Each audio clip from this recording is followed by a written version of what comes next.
Yes,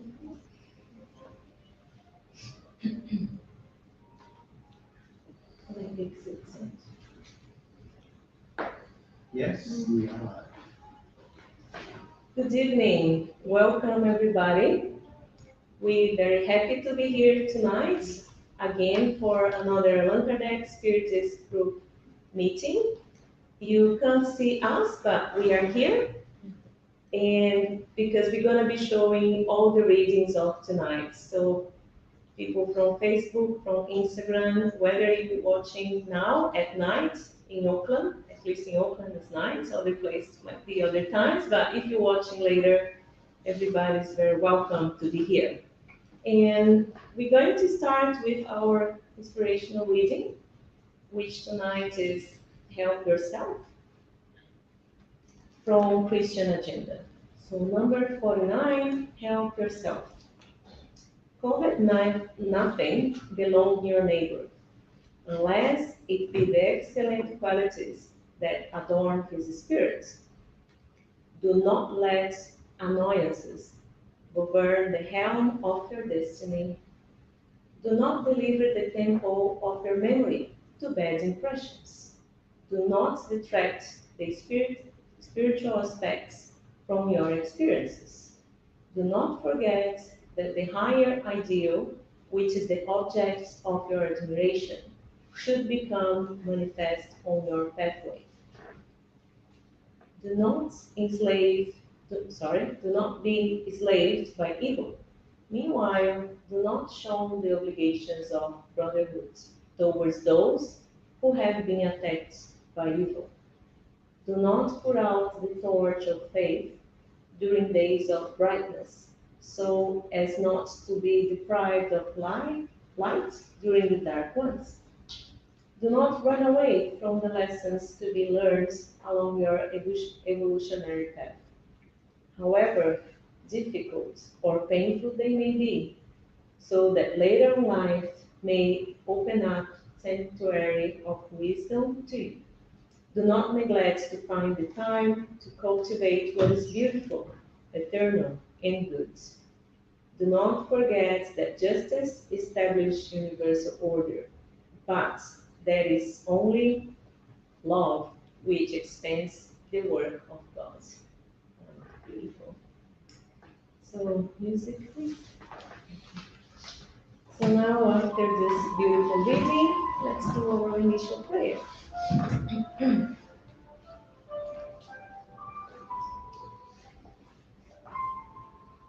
Dear God, creator of this beautiful universe, Jesus, our master, our friend, spiritual guides that help us every day. Would you like to say thank you for this opportunity to be here tonight so we can learn, so we can study, remind ourselves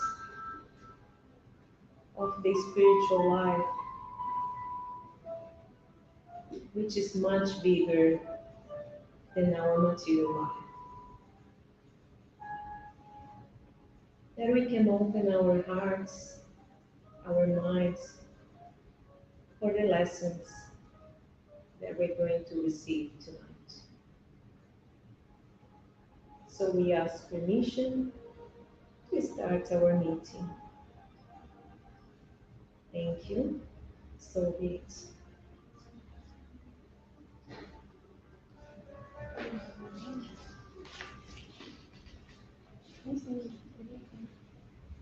So we're going to our first reading of tonight, which is the Gospel according to Spiritism.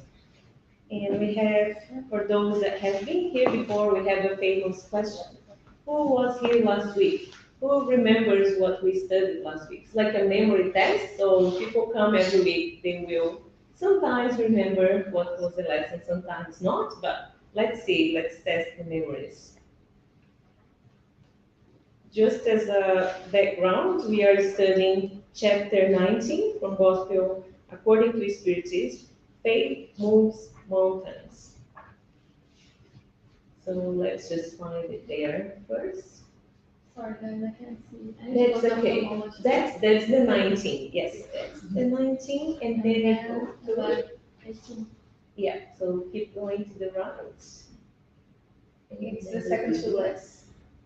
One more. Yeah, that's it. That's it. So here we have 20 years later. we have a memory test, we have vision test, so a few tests tonight. That's okay. It's always good. Anyone has anything to say about faith? So such important topic. You mentioned last week, Yeah, last week, about last week, yes. last week lesson, it was about the literate fig tree, and it was talking about that parable. Yeah, it was a Yeah. parable of the wicked. Yeah, And perfect. in that parable, it seems like Jesus is cursing the tree Mhm. because he didn't give fruits. And then there's an explanation why that was like that. And it's because the fig was supposed to have fruit, and it looks like that had fruit, and when they get to the tree, it didn't have any. And then they made that parallel with our lives, that it's like people that knows a lot of try to be a leader and influence people, but everything that they're saying is not something good. That's not going to lead you to the the best way to go and teach you the right things. So it's the people that has a lot to offer and can influence a lot of people, but doesn't do that. Well, thank you. Anybody else? We have also made the simulation of people who have mediumship, who have gifts, and supposed to help humanity, supposed to lead people to advance and enlightenment, and they end up using that in a very wrong way, so-called false prophets. So they end up using the gift they have to something bad. And analogy with the tree that's supposed to give figs, supposed it has a mission, it has something to do, but it doesn't affect cause that. Yeah. Thank you. We also pointed out to the fact that this chapter is very arborist. It's very botanical, because in the first item he talks about, if you have the faith of a seed of mustard, and then the seed, and then he talks about the withered fig tree. So we just talked about how Jesus used his parables to teach the people of the time, how he gave us many lessons, and how, coming back to the mustard, we showed last week the seed of mustard. When we have I think it's English mustard, it comes with a little seed. It's tiny, it's very small. But if you look as a tree, a mustard tree, it's 6 meters tall. So from a tiny little tree, there's a potentiality of becoming something much bigger. So if we have the faith of that seed, we can become a tree. We can become and overcome these mountains, which are the difficulties and the challenges that we have in our lives. So in faith is an important part of it, because if we don't have faith, we're not able to move forward and to get past those difficulties that are so big that he compared to mountains. Thank you. Awesome.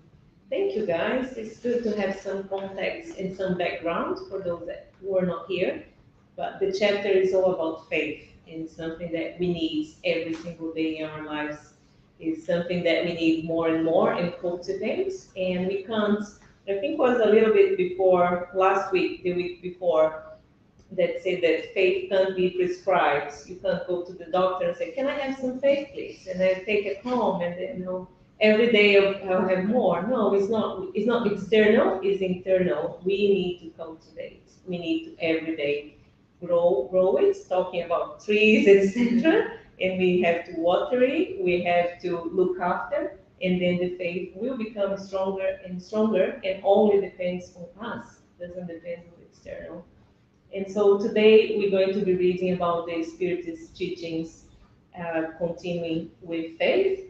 And we need a volunteer, someone with a beautiful voice to read for us. By the way, everybody has a beautiful voice here, so no excuses. Who would you like to read for us, please? I can. Well, two volunteers, that's so good. You can go over the next one. You go after me. Okay, thank you. The Spirit teachings. Faith, the mother of hope and charity. Item 11. In order to be profitable, faith must be active. It must not grow numb. Mother of all the virtues that lead to God. It must watch carefully over the development of the children it generates. Hope and charity are a consequence of faith. These three virtues form inseparable trinity. It is not faith that provides the hope of seeing the Lord's promise fulfilled. Because if you do not have faith, what do you hope for? It is not faith that provides love. Because if you do not have faith, what appreciation will you have? And consequently, what love?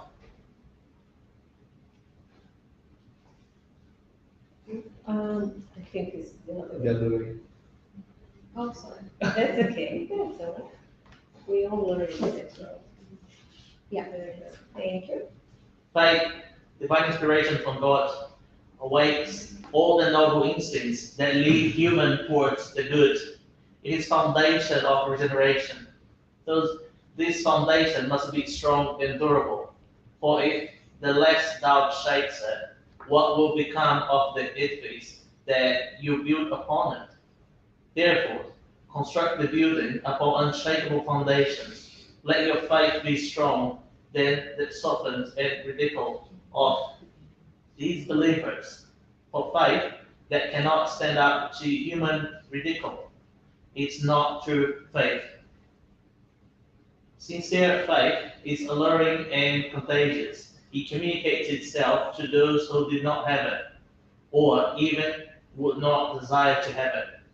It finds persuasive words that go to the soul, whereas apparent faith uses only sonorous words that leave the listeners cold and indifferent. Preach through the example of your faith in order to give the orders. Preach to the example of your deeds in order to enable others to see the merit of faith. Preach through your unshakable hope in order to enable others to see the trust that strengthens and encourages you to battle all the vicissitudes of life. Therefore, have faith in all that it contains of beauty and goodness. It is purity, in its purity and in its wisdom. Do not accept faith that cannot be sustained. The blind daughter of blindness. Love God, but know why you do. Believe in His promise, but know why you believe in it. Follow our counsels, but be aware of the objective we show you and the means we provide for you to reach it. Believe and hope without losing heart. Miracles are the deeds of faith. Joseph, a protective spirit, Bordeaux, 1862. Thank you. Thank you very much. So usually in the past, before COVID, we had what we call the pen technique. We would get just a pen. It's and the person that reads first has the opportunity to make a comment or ask a question, and then pass the pen to the next person, and there you go. But we're not going to pass in the pen today, just in case, just to be safe. Just an imaginary pen. Yeah, I imagine. How did you do last week? We just Went We just around imagine, there. yeah. But pretty much now we give the opportunity one by one, so people can make a comment about what we read, if something came to mind, or if there are questions, you can ask a Are question. there any words that we don't understand? Because the text is quite, Rich. yeah, But if rich. you don't want to say Very anything, that's okay. You just pass the pen to the next person. No problem at all. All right. So could you start, please? Yeah, you've got it. Yeah. Here you go. Well, it says it all pretty much. It talks about faith and how that's become part of the fulfillment of a destiny here. It's like faith, it's what you need on your journey. Faith is the fuel that you're gonna use it to go forward. I think a good knowledge for that is when you at work and you have a plan to achieve a certain goal and you go for it because you know you're gonna get something out of that. So that's where it reflects faith in your personal life. When you understand the reason, when you understand the lessons that Jesus left here, the Spirit's give to us, then that's when you trust that, when you give yourself to that, then you have faith. So you just smile every day and you know the challenge that comes to you, they're just part of who you are. They're just part of the plan here. So I think that's what faith is. It's not, you can be a little scared sometimes, but you know where you're going, you know where you're gonna get. So you just have faith. Thank you. That's the thing. So last week we were talking about plants and trees. I think this week we're talking about construction, right? Yeah, new analogy, right? Yeah. So Perfect. having faith is like having a good foundation, a strong structure, because I think we mentioned it like 2 weeks ago that it's part of human nature to ask questions. And when you have the answers, you feel that your faith is strong. So it's like building your house in a really strong foundation, and then the earthquakes will come, but your house won't shake, your faith won't shake because you have the answers. So it's not blind, it's just guided by reason. That's what I think. Thank you. Yes, I believe it's very well explained, but the main thing that got my attention as well was the fact there's a reason for the faith. Mhm. It's not a blind feeling. Mhm. And especially what we do here is study. It brings us the way of faith, the reasons and explanations for it. So you trust in something, but you know the background and what you're going for and what you're gonna get. If you do it this way, you're gonna get it the opposite way. So it's not something that you've been blind, but you trust it, but at the same time you know what you're doing.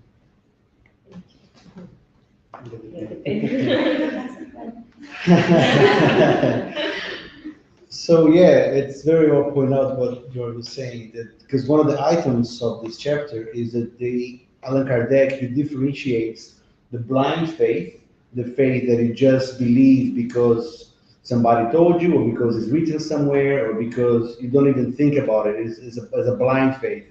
But what the Spirit teaches us, that Spiritism is based on the rational faith. You believe only after you understand it. If you understand it, you have to think about it, you have to reason and study it. Because faith is something that is innate. We all have faith.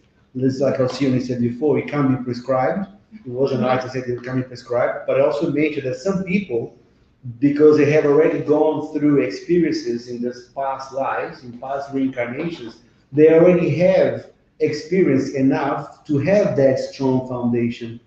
So we all have faith, but our levels of faith are different. Like all of us here, we have faith. And proof of it is that we are here. We were most of us in Brazil, some in Argentina. We left our comfort zone, we left our place because we had faith in something. We believed that we could achieve something. We're talking purely material now, just to give an example. But we had faith. I'm gonna give it a try. I'm gonna go to the other side of the Pacific Ocean. I don't speak English well enough, but I'm gonna learn it. You had faith in you know.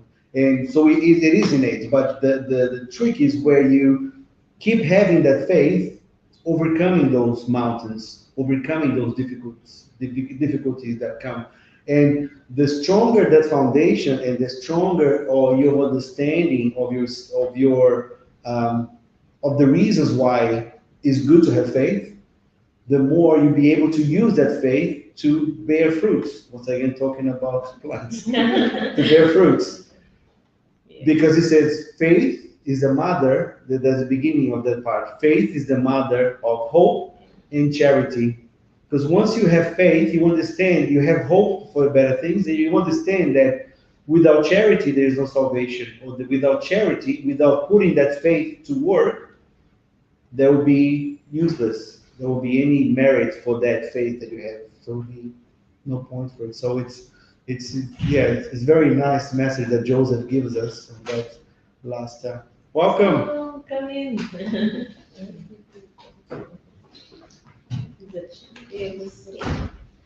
Yes, I'll pass talking stick to you. If you don't want to, if you don't have comment, that's fine. I shall pass. You shall pass. Okay. That's all right. Just one like really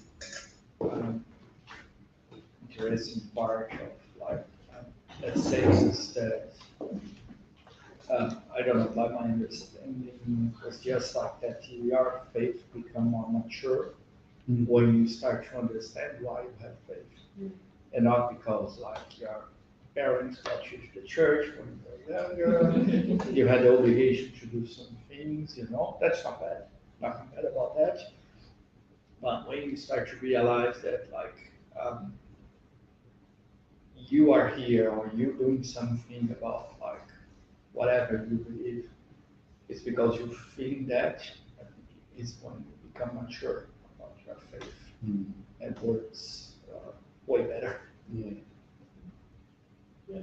And I think it's important to think is that because when you are like kids or young adults, it's difficult to make some decisions and you don't know enough. So it's important in the beginning if our parents or the person responsible for us goes and push us to the right direction. And it's really important because it's going to start that foundation. And then we are responsible to keep that foundation and start building on top of it, like he said, right? And that's really good. And here is saying after that, it's talking about example that's really important, that sincere faith. It's contagious, and it's going to help everyone around you. Because here on Spiritism, we say that we cannot just say things, we just need to give the example. We are not like preaching in front of a lot of people to do this, do that. We are trying to do that with our example, and that's the most important thing.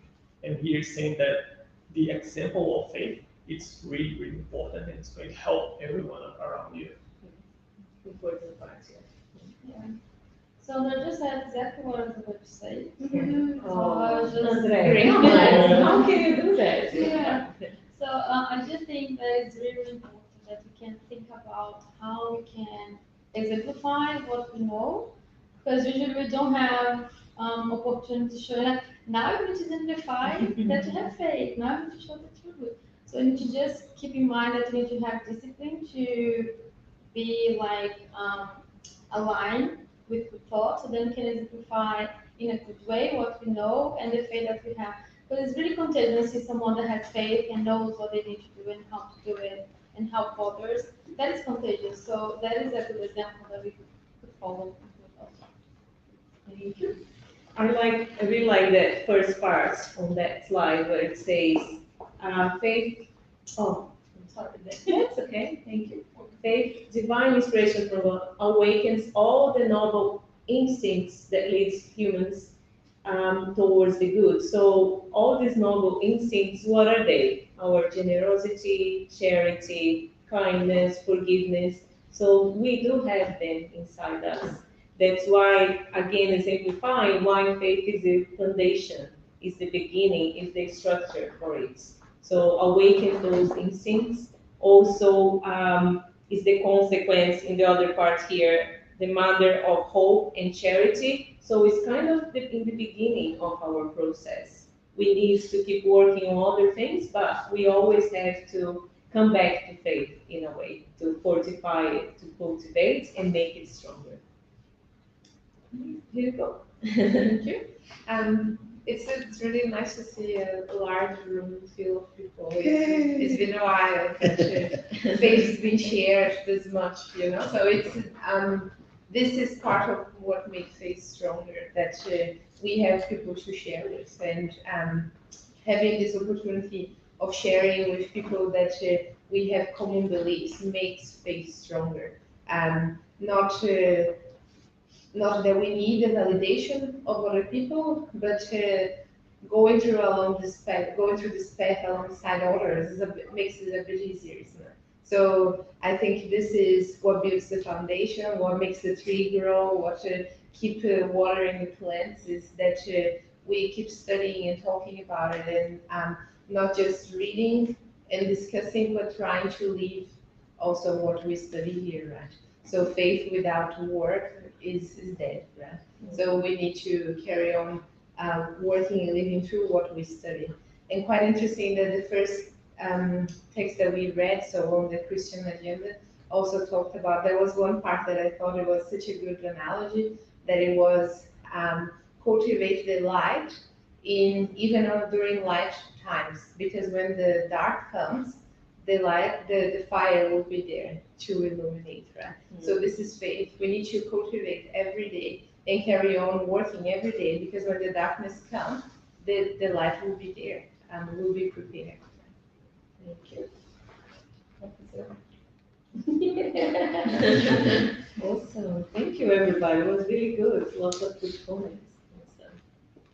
So we can. Did you want to say something else? I was just gonna say quick. It's interesting just listen to everyone. And it is interesting how faith it just creates regeneration for the soul, regeneration for the human. The more faith you have, the less egocentric, the less pride you're gonna have. It's like you have a value, you have something to believe. So you do things for others. You do things as a charity because now you believe in something bigger. So you believe we are all important. We are all here connected. So the more faith you have, the more regenerate your spirit will be, and the more towards the future you go. And sometimes people do have a lot of questions, which helps you understand faith. But just an important point, sometimes we're not going to have the answers for all the questions, and that's when you should try to understand why you ask the question. Because sometimes when you find out why you ask the question, the answer is no longer required. Thank you so much. So I think we can read a little bit more. You wanna? Now is your turn. Thank you. No pressure. Divine faith and human faith. Faith is the innate sentiment in human beings of their future destiny. It's in the awareness they have the immense faculties who see it was deposited in them first in a latent state, and which they now must make blossom and grow by their active will. Until now, faith has not been understood except from the religious aspect, because Christ extolled it as a powerful lever, and because he has been seen only as the head of a religion. But Christ, performed material miracles, has demonstrated through the same miracles what humans can do when they have faith. That is, the will to wish and the certainty that such will can obtain its fulfillment. Yes, please. I can see. I'm done. No, it's I can. Can you do that? Thank you. I lost. By following? Yeah, by following the example, did not the apostles also perform miracles? Well, that were those miracles except natural effects whose cause was unknown to humans back then, but which today have been largely explained and which should be fully understood through the study of Spiritism and magnetism. Faith is either human or divine, depending on whether people apply their faculties to their earthly needs or to their heavenly and future aspirations. Individuals of who pursue the accomplishment of some great enterprise triumph if they have faith, because they feel within them that they can and must reach it. And this certainty provides them with immense power. Moral persons who believe in their heavenly future and want to fill their lives with noble and beautiful actions in the certainty of the happiness that awaits them, draw from their faith the strength they need, thereby accomplishing the miracles of charity, devotion, and selflessness. Finally, with faith, There are no evil tendencies that cannot be overcome. Magnetism is one of the greatest proofs of faith put in action. It is through faith that magnetism heals and produces the remarkable phenomena that formerly were regarded as miracles. I repeat, faith is both human and divine. If all incarnates were fully persuaded of the power they have within them, and if they wanted to put their will in the service of the power, they would be capable of accomplishing what until today have been called prodigies, and which are actually nothing more than a development of human faculties, a particular spirit. There is. Thank you. The imaginary pen, you go. So I think is this part that is really just interesting because like explain that faith is like we are believing something that sometimes we don't know, but we know the reason why we believe in that, and explain that the miracles are actually explained today, pretty much all of them. So we understand why they happened at the time we did them. So I think this part is really important to understand that we can have faith, like as like believing in what we believe now, for example, magnetism, and also faith in something bigger than us. Like we understand that we have God, that we are evolving and improving in our lives and the others.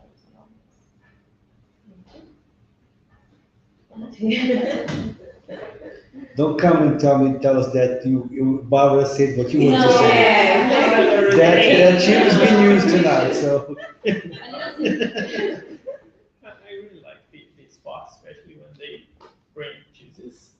He's the example, and he teaches us everything. So, and he said that you will be able to do the same things I do if you have faith. And it's really good to see that nowadays most of the miracles are explained by science. And for example, like the cure one, it's really good because back then Jesus did the cure instantly at the point. And nowadays we can do that cure, but it takes time, Jesus. So we can see that, for example, the placebo effect for not most, some of disease, it can be cured by time, and if your faith is strong enough. So that's a really good example of the cure aspect, and there are a lot of other things related to the miracles that can be explained by science, but I think the most related to faith for me is that placebo effect, and it can be used a lot. And if you have faith and you are like always connected with your protector spirit, most of the things that you have to pass through in your life, it's not going to be the same way if you're not connected with those spirits and if you don't have faith. So usually you can say that if everything is happening to you, it's because you have to go through those things. And if you have faith, you're going to have like a lighter burden that you have to carry. And I think it's really good. And always keep in mind, okay, if Jesus were here in this situation, what he would do, and then you can do the same, and you're not going to go wrong. And that's It's like having a comfort. Yeah. For what you're facing. Couple of things that when you talked about magnetism there is bringing back from item number 1, because the whole chapter came about, the whole title of that was the faith moves mountains, because the disciples they were finding trouble in helping this somebody's son. Somebody came and asked Jesus to cure his son, and the disciples couldn't cure. And then Jesus came, intervened, and cured, which they call the miracle. And then they asked, why couldn't we do it? It's because you lack faith. You don't have faith. Because if you have the faith of the mustard seed, you'll be able to. You say to the mountain, move, and the mountain would move. So I think that's why he's because I think that's the last item of the chapter. Yeah. So it's just tying back to what, and that what he's talking about magnetism is what Spiritism came to bring us. The spirits came and told us the knowledge that we all have this life force in us, which is the fluid, the universal fluid change that we all have. And people that are very superior, like Jesus, like they were saying, the example, he was able to manipulate the fluids and through magnetism perform those so-called miracles that he's even said we call them miracles because we don't have the means to understand them as yet. And it's funny that we're going to see in the spirits book, we're going to be talking about lethargy and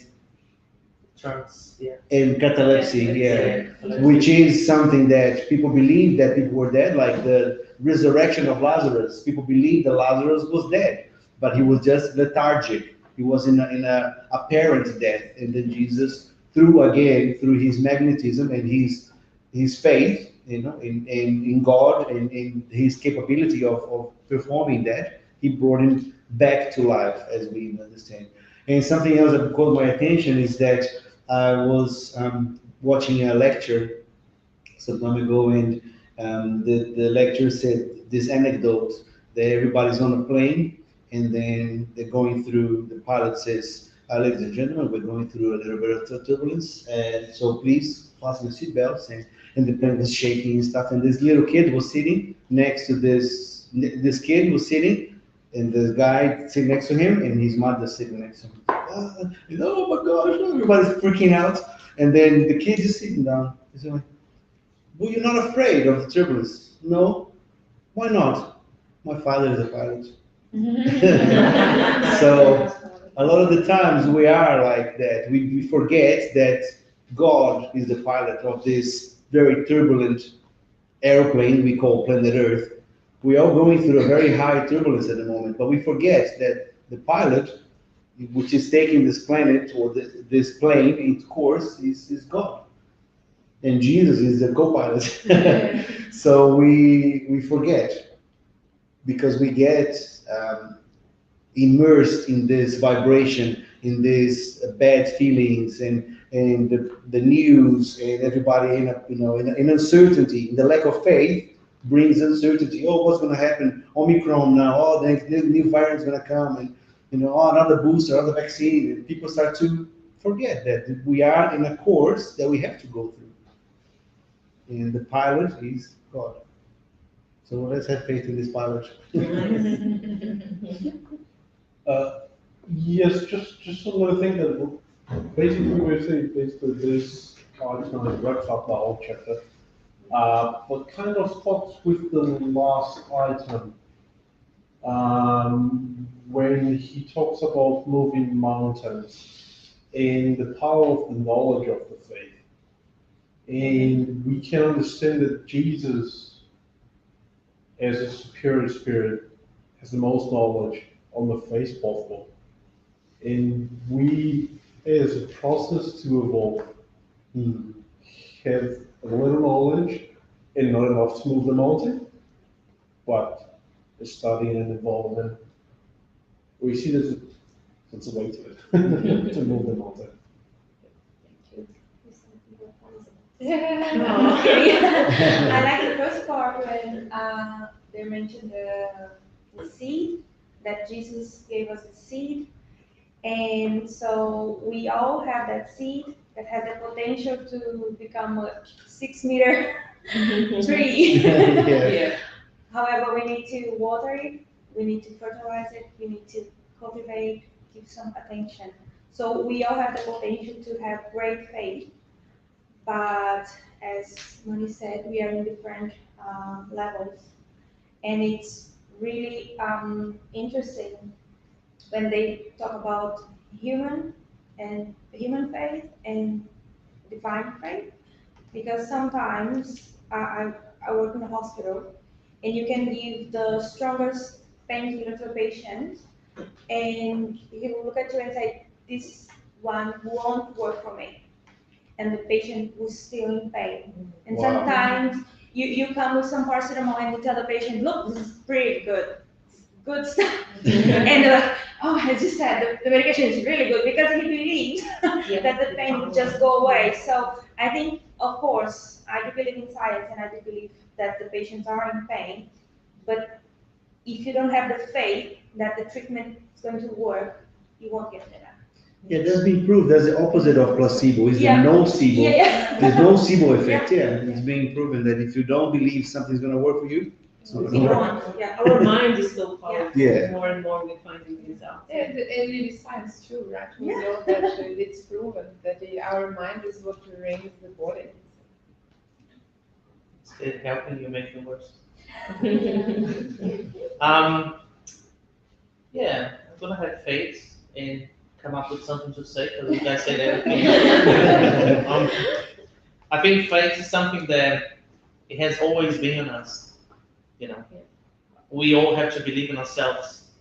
Like when you say to be here to achieve something, and it can start from when you're in a very young age, when you're learning how to walk, for example, and you fall 300 million times. Actually, people around you have a lot of faith. When you see a kid falling, you're not going to come to the kid and say, "Oh, give up on it. You're very bad. You don't learn." Just let it go. No one says that, right? So that's people giving faith. They're giving hope for them. They helping them. And then we grow into adults, and we remember that that faith still in us, that hope that we have.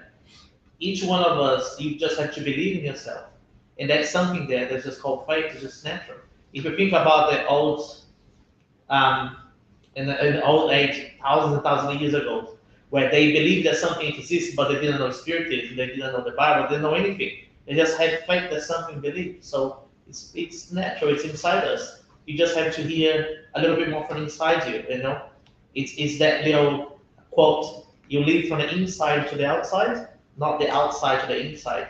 If you do that, you're gonna just slow yourself down.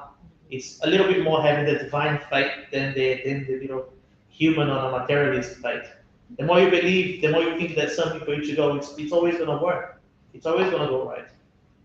I use that in my personal life, where I have a big challenge or I have something to achieve. For example, moving to New Zealand, I saw everything I had and I made sure my only option was moving forward. And people ask, "What are you gonna do?" I was like, "Well, I don't know yet. It's gonna come to me one day." I just trust life. I trust God, and I just keep going. I just keep believing, keep doing good, keep giving to life what I want back, and there you go. You just gonna attract it to you.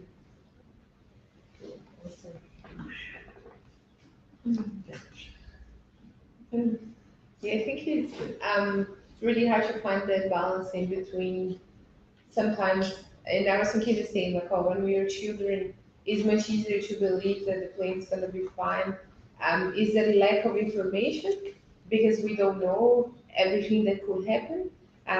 This stats of planes falling and what happens when it starts shaking, etc. Or is it because we are just a bit more pure, not corrupted yet by the world, you know, etc. So it's really hard to reach that balance that we want to be informed and we want to have rationalized faith. So it means we want to study and research and know what we're believing in and question what we believe. But also we need to, at the same time, hear our conscience and being in tune with our spiritual guides, you know, and have some of that.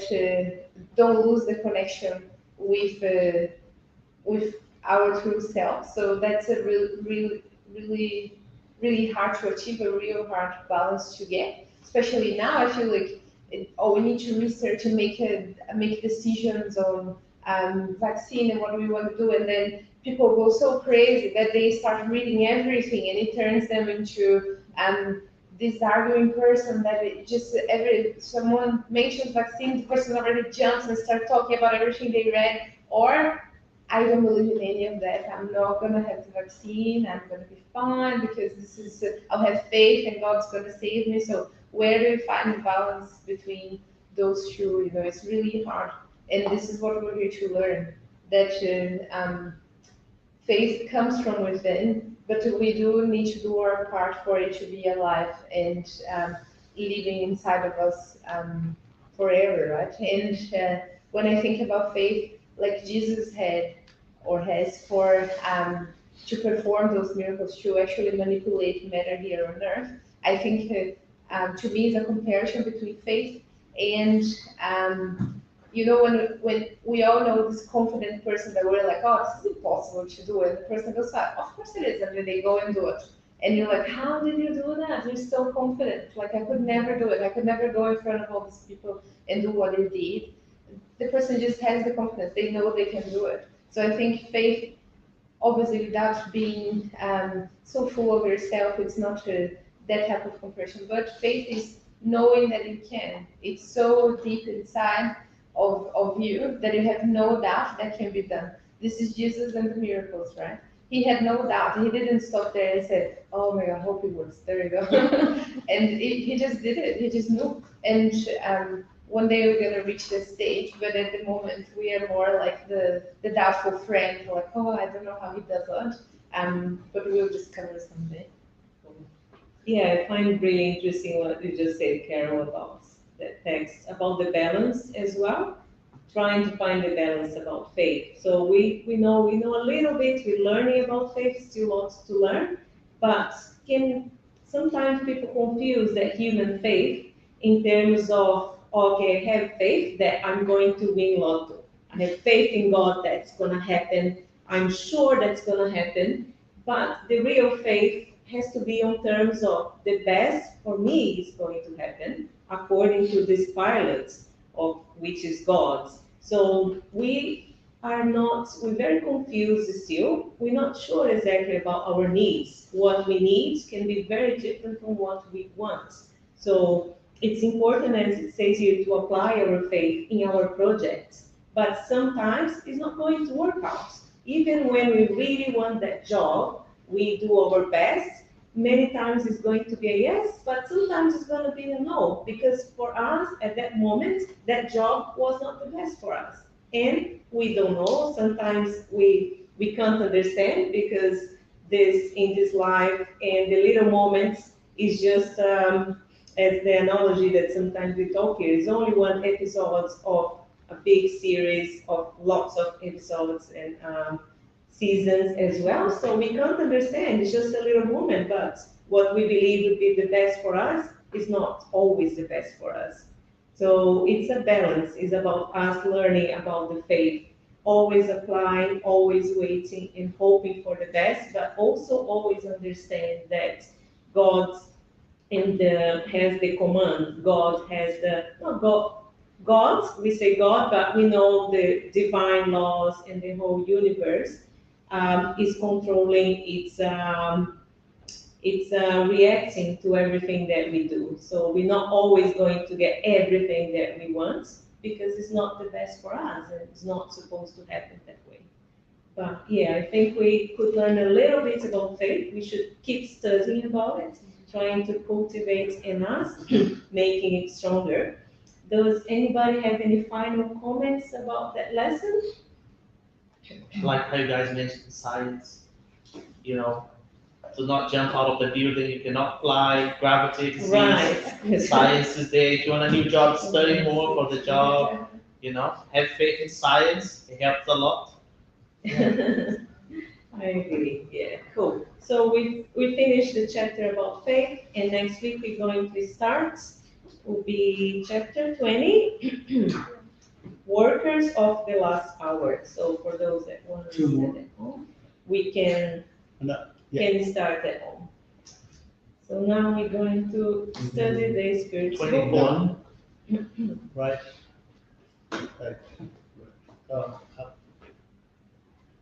Chapter 9, turn? Eight. No, 8. Yeah, so two Or backs. two more to the left. And it's the 24. 24. Oh, one more up. One more up, and then You can see that. No, I can see. there Why she's driving? Yay! Yay. 24. Yeah, Nice, awesome. At least the letter. it is at the bottom of it. This is blind faith part. Yeah.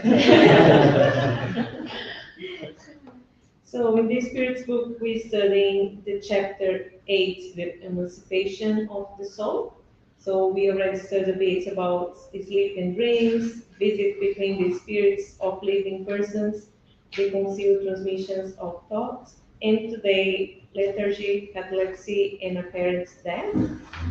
So with the, does anybody wants to do a little recap from the previous? Well, maybe because we have new people, just to remind that the Spirits book is divided in 4 different parts, and we are in part 2, which talk about the Spirit's life. So in the Spirit's life, he goes to talking about death or disincarnation, talk about what happens to the spirits when our souls, when we die, when we disincarnate, how they live in the spirit's life, which they call the errant life. And then we talked a little bit more about reincarnation, the process of the unity of the spirit with the new body.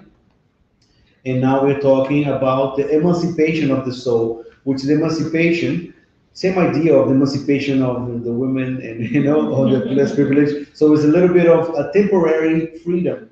When we are incarnated, our soul can, for a short period of time, be free from our body. And we talked about, in the beginning of this chapter, chapter 8, we talked about sleeps and dreams. So every time we sleep, our perispirit, which is our spiritual body, it frees itself from our body, and then we dream. Not necessarily every dream is a direct memory of what you did while you were sleeping, but and also we talked about the transmission of thought, how some people, and when they are emancipated, when their soul is not connected directly with the body at the moment, the people can have similar thoughts or come up with same ideas. Also, I think the last we talked about was transmission of thought, how when we think something, sometimes when we think about somebody and then the person calls, or when you are, so we can actually have this communication by thought, because thoughts are not physical, they are extra physical, and they can be, if you are aware, some people have better perception than others. Some people have their radios or antennas tuned up, awareness a bit more, and they can, but it happens. The more you start to pay attention to it, and then you start thinking that it's not a coincidence. Oh, what a coincidence. I was thinking about that person and they called me. It's not a coincidence. Actually, you are connected. It's like when one person thinks the other one says, is that it? Yes. Yeah. Seems good. It's good. Yeah, so now we're talking about the emancipation of the soul in cases of lethargy, catalepsy, and apparent death, which, talking into more current terms, would be like the near-death experiences that we see a lot of people that officially die, but then they're not dead. They come back and they remember what they were doing, or they remember seeing other beings, or what actually happened in the theater or in the surgery or room or whatever. So Monique, what is since you're in the explanation bit, the actual difference between lethargy and There is a question about that, actually. Oh, yeah. yeah, we will get there. But from memory, I think lethargy is when your full body is in a way, there's no sensation in this. It looks like it's apparent death. And catalepsy is just partial. One is full, lethargy. Yeah, was that? That's exactly what it is. Yeah, lethargy is full, like it's everything. You don't feel anything. You don't have any awareness of your body, and even your vital signs are disappear. But we're going to see that this incarnation does not happen. The person is not dead, just appearing to be dead. It happened way more in those times because the medicine was much less advanced. But now it still happens. It still happens with many cases of near-death experiences. We had a visit from Peter Fenwick. He came here from England, and he's a doctor, and that's his specialty. He interviewed many people that died officially and then returned, but it was an apparent death. It was not a real death. Thank you, Monique. Thank you for the question. Yeah, one of the questions will be about that. To explain a bit, but it's good to have an introduction. Thank you. Jair, if you want to start for us, please, number 422. Lethargic and cataleptic individuals generally see and hear what is occurring around them, but they cannot express it. Do they see and hear through the eyes and ear of the body? No, through the spirit. The spirit is conscious, but is unable to communicate. Thank you. Why is it unable to communicate? The state of the body prevents it. This peculiar state of the organs proves to you that there is something more to a human being than just a body, because although the body is not functioning, the spirit continues to act. Thank you. Daniel? It's 423. 423. Mhm. In the state of lethargy, his spirit separates itself entirely from the body in such a way as to give the body all the appearances of death and then return to it. The body is not dead in the lethargic state because there are functions that continue to operate.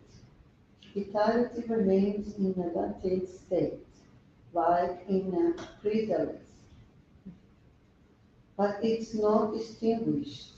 The spirit is always connected to the body while it is alive.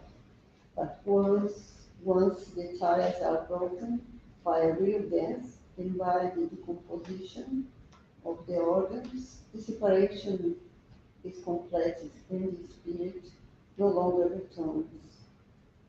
When apparently dead person comes back to life, it is because death had not actually been consummated. This one more.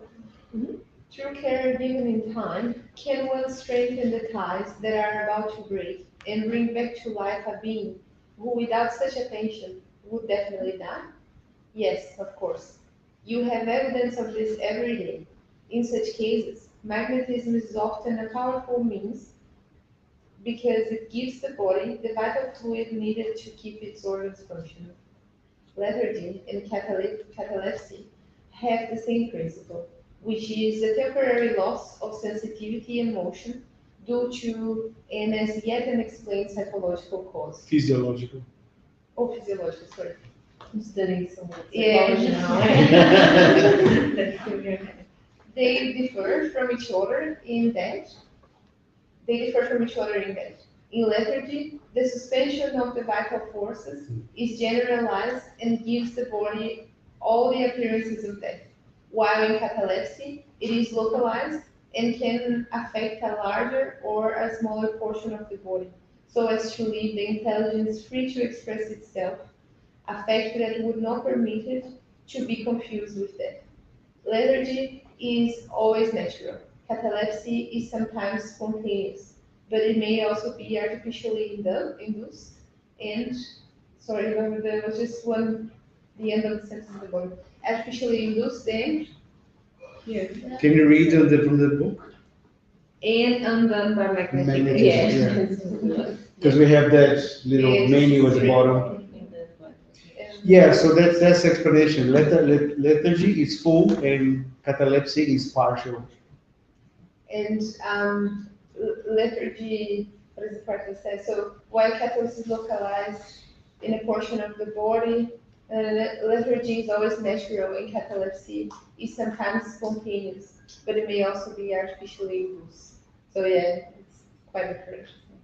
Yeah, but also artificially induced, but also can be artificially minimized, undone. Exactly. Like the reverse, like we I just mentioned before the resurrection of Lazarus, and actually explains that Lazarus was just in a lethargic state.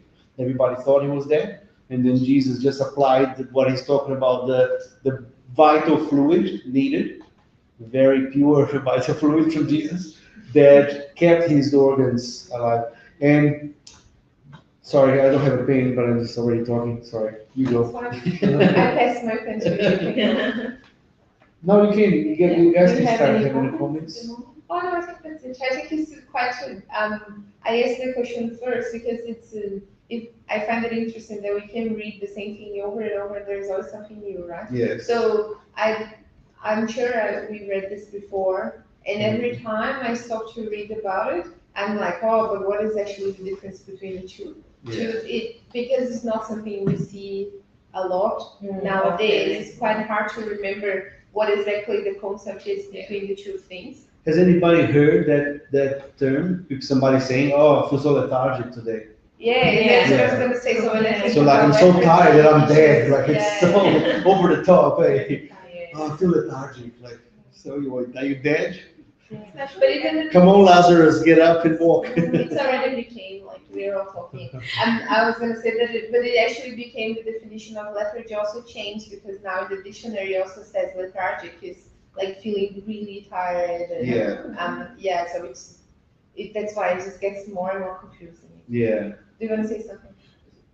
Some people they go to hospital in lethargic state because they stop drinking. Elderly people they just forget drinking water, so they get really dehydrated and they arrive feeling like dead.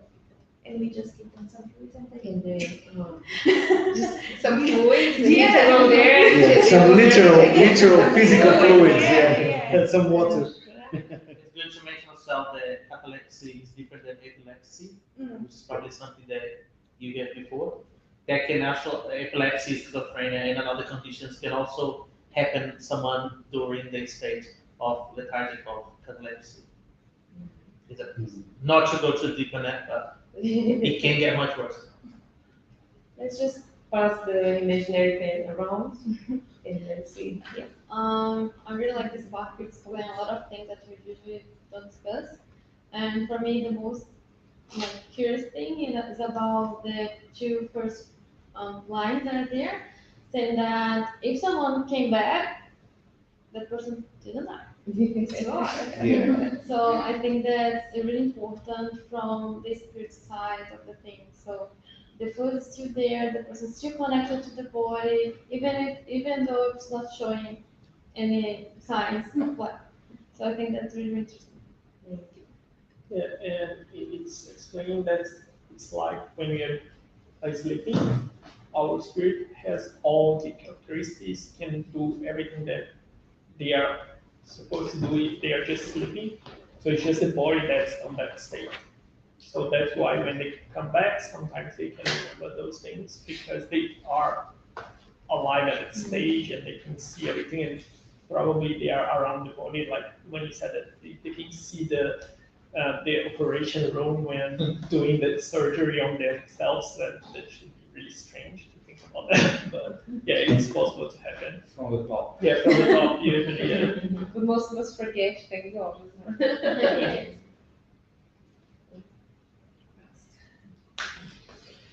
Yeah, just to give an example of it's not of lethargy or catalepsy, but the effect of that he's talking about the magnetism in the vital fluid being a direct contributor to this stage of disincarnation or lethargy or catalepsy. In one of the books by André Luiz, Obreiros da Vida Eterna, Workers of the Life Eternal. Life Eternal. Life Eternal. Yeah. It's being translated by the Fabians, and it's Workers of Life Eternal. There is a character of the André Luiz and his group. They are going to assist because Dimas, one of the characters in the book, is finding really difficult to disincarnate because he's very sick, and the family is there praying for him, praying for his health, praying for him to be alive. But it was time for him to disincarnate. So all those prayers and all the good wishes were keeping him alive. But it was time for him to go. So then André Luiz asked, I'm not sure who was the mentor on that book, but André Luiz had many mentors in the spiritual world. He said, what are we going to do? Okay, so we are going to apply to him some spiritual fluid to revive him in a certain way, to bring him back to a conscious state, and then the family will be happy with the state, will walk away, and then he'll disincarnate. And that process happens a lot when families are in the process of disincarnation, and then the family is there praying, trying to hold. It's understandable because he's a loved one. You don't want that to happen. But in some cases that is stopping the natural course from happening. And then the spirits, they say, okay, we're going to apply this energy, this not energy, this spiritual fluids, and then the person that is about to disincarnate feels better, and our prayers worked, thank God. Okay, now we can go back home and leave it. And then soon after that, the person, does that happen often? Melhora na morte. It's Yeah, real. there is a medical term for it. Yeah. Wow. So that's how strong that magnetism influences in that stage. So but of course here we're talking about not in the state of disincarnation, but of lethargy and catalepsy, which is near death experiences. And coming back to that, and once again, Peter Fenwick, I don't think we have the lecture online, but if you look at Dr. Peter Fenwick on YouTube, you find many of his lectures explaining in the different, not symptoms, but signs of the near-death experience. So happy or positive. Also,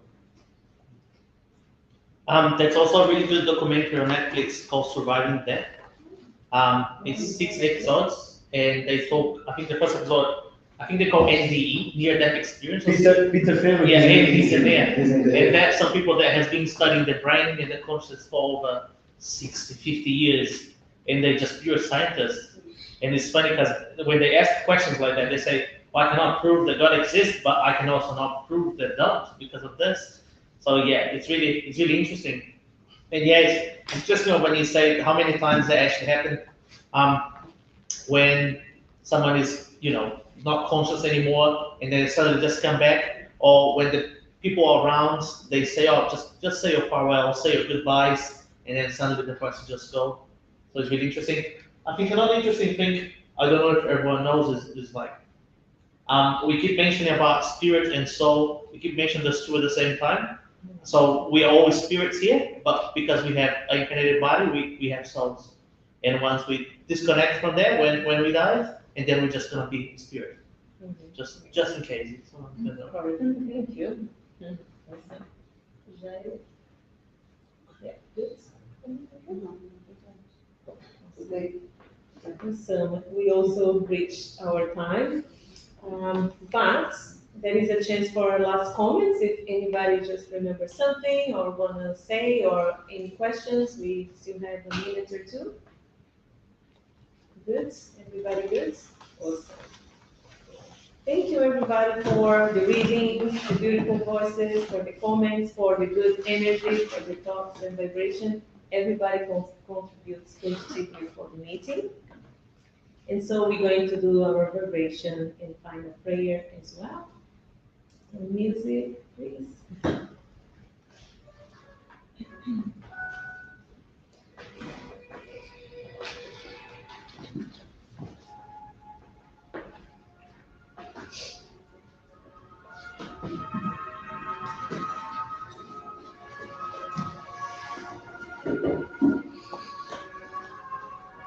So if we feel more comfortable, we can close our eyes, sit in a comfortable position, listen to the beautiful music that brings us harmony and peace.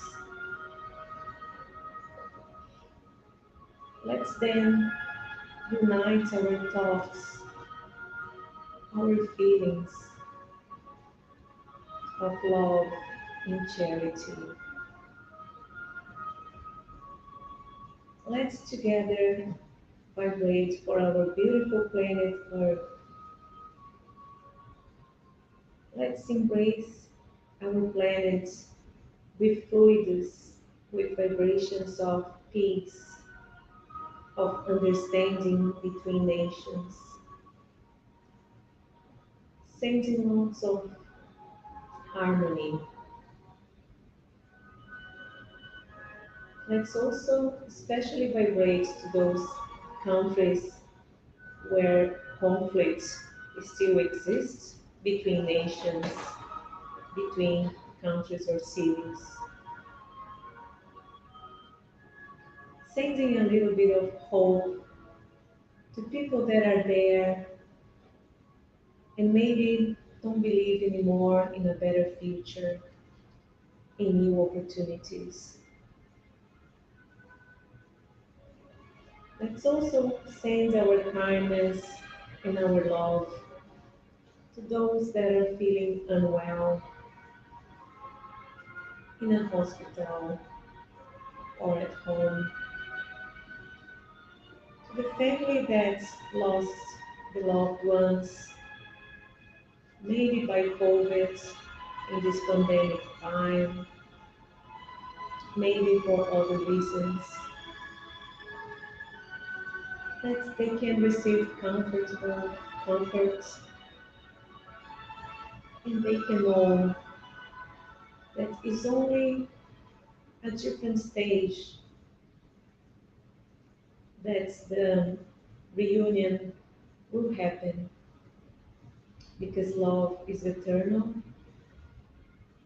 and we always need our loved ones, regardless of the time and the distance. Love is more powerful and bigger than us and bigger than the universe. Let's vibrate to those in need on the streets, the ones that don't have a shelter, don't have the material comforts, that they can also know that this life is temporary, the suffering will pass, and better opportunities will come, other chances, other lives, and more opportunities. Let's use the moment now to think about someone that we know that it is in need, being material, psychological, spiritual. We can think about this person with all our hearts, our love, and our faith that their situation will become better according to the divine laws in the right time, but that we are sending our contribution, we're sending our positivity, our energy to them. Let's vibrate to our family members, our friends, people that are part of our daily lives. Also remembering those that we find hard to communicate or to have a good relationship. Let's think about forgiveness. Let's think about understanding. Because we know that one day we are going to love everybody as brothers and sisters. But until then, we can make our parts in our efforts to do a little bit better every day. Let's then start thanking the spiritual friends that are with here tonight. Thank you for magnetizing our water, for keeping us in harmony and bringing so many inspirations, so many lessons that we can take everything that we know already and apply in our challenge that we have in our life. And if we fail in doing that, then we can have the persistence and try again until we get it right. So with our hearts in peace, full of gratitude, full of love, would you like to say thank you so much, Jesus, God, spiritual friends, and ask permission to finish another Allan Kardec meeting? Thank you so much.